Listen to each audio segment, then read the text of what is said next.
My question is, why does the VA here charge multiply for appointments and also for non-visits?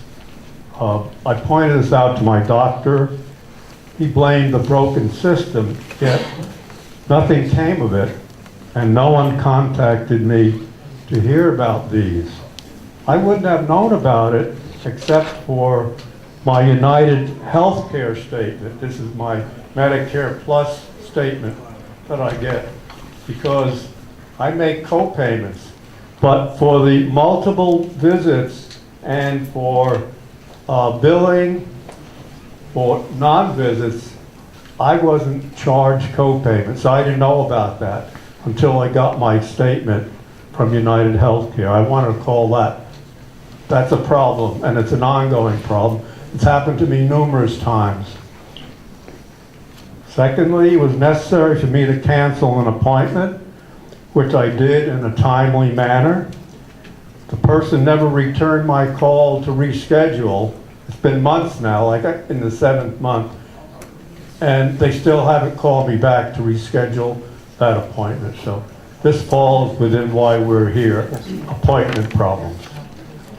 My family, the last time something happened to me, having no confidence here, they took me to the Palo Alto Medical Clinic, urgent care there, which they took care of it, instantly. The Office of Patient Advocate, you can't get to it. It's in a place that's locked up, and you can't get to that part of the building. I tried to get there, and I couldn't do it. I had a serious incident at urgent care. I had no confidence in the people there, so I said, no, I don't want to get admitted. They told me I couldn't leave. Would you believe this? And they threatened to call the police. And they actually physically restrained me by taking my arm because I didn't want to be admitted. This is in the urgent care here. There are only sometime part-time volunteers at the main entrance, building 100, at the desks there. Sometimes there's no one there. So there's no one to ask about things. You've got to walk around and find out where the different offices are. And aren't you supposed to have someone in attendance at the front desk there?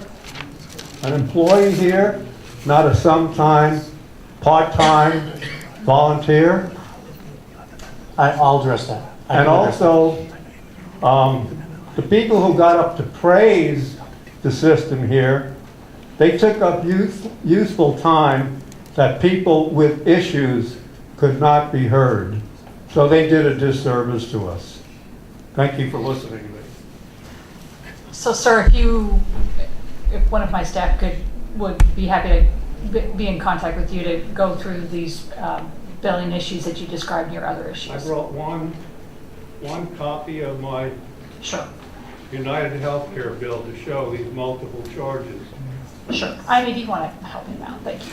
I also think when you cancel an appointment that it's your responsibility to call back and reschedule. We all do that. I don't think it's fair to say, I've been waiting 7 months and they didn't call. No. When you call, they say, oh, this is handled directly by that clinic. And I call that person at that clinic. To cancel or to reschedule? Pardon me? To cancel or to reschedule. reschedule?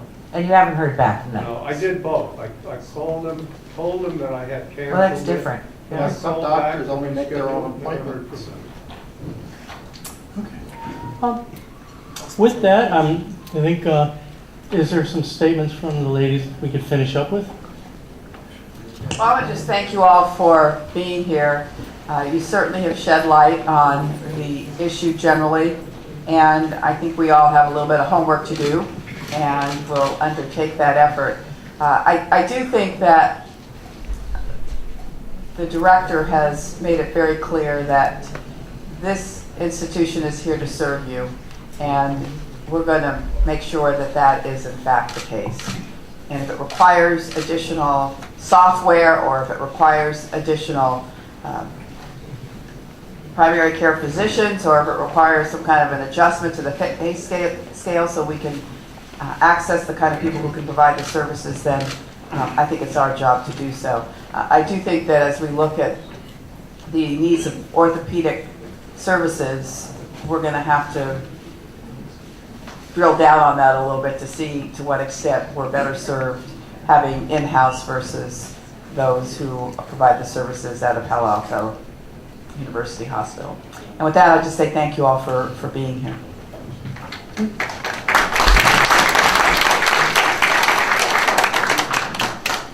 Thank you, everyone.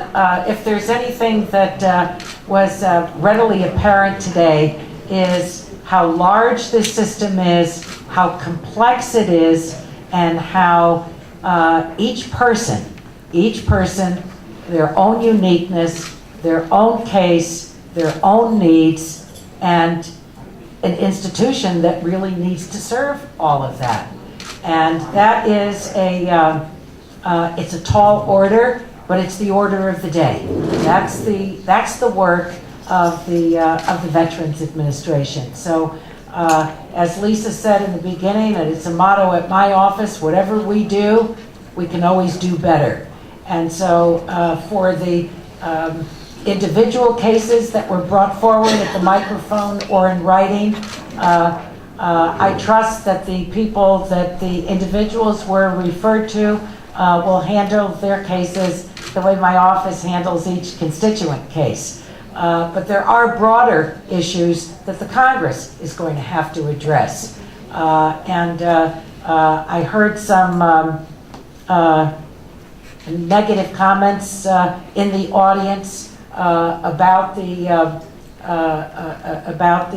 salary freeze. There are a lot of people, the majority in the Congress is the one that brought that about. We did not vote for that. But in our system, in a democracy, it's the majority that wins. I don't get my way every time. And I look forward to a time where there's a Congress that says these are the needs of the American people, they are relevant, and we're going to invest in them and meet them. Why? Because that's who and what we are as a society. So I think that this is in Palo Alto, and I want to maybe repeat something that everyone knows or state it because I think it needs to be appreciated. This health system is responsible for not only what takes place here in Palo Alto, it also has Menlo Park under its umbrella, Livermore, Modesto, Sonora, San Jose, Fremont, Capitola, Monterey, and Stockton. And so there are a lot of human beings that are being served and in the process of serving them. And I know that Congresswoman Speier used a figure at the beginning of our meeting today, about 45 days. The highest wait time in the snapshot that was taken June 15th was in specialty care in Monterey with a 9.05 day wait time. But these numbers represent human beings. And maybe that single digit doesn't seem so startling to us, but I always think of the human beings that make up the number. So I look forward to working with not only the team here, obviously with Congresswoman Speier, and certainly with Lisa Freeman, to bring about the satisfaction that everyone, I'd like to come back to a town hall meeting where everyone goes to the microphone and says, you know what? My case was taken care of, it was turned around, I've been cared for the way I really want to be cared for, and that way we'll know that we have all done our jobs, collectively, that we've all done our jobs. But I thank all of you. I thank you for your service to our country. I thank you for your service to our country. I was watching something last night, and it was on Normandy. And I had the honor of going to Normandy, not for the 70th, but 2 years ago. And if you've been there, you really are never the same again. to see what the sacrifices that were made. And those sacrifices are your sacrifices, whether it was World War II, Vietnam, Afghanistan, Iraq, or any other place. So we want to meet the highest standards that you have set with the kind of services that you earned and deserve. So I say God bless each one of you. God bless the people that are here, that are part of the healing, and God bless our country. Thank you very, very much. And thank you. So I just want to say very briefly, thank you, Congresswoman Speier and Congresswoman Eshoo, for being part of this panel, and thanks for all of the great comments today, positive and suggestions for improvement. We talk about opportunities for improvement as being treasures. You have filled up my treasure chest today, and I appreciate that. So thank you to all the veterans who are here. Thank you for your service. Thank you to your families, and God bless you all. Thanks. Thank you very much.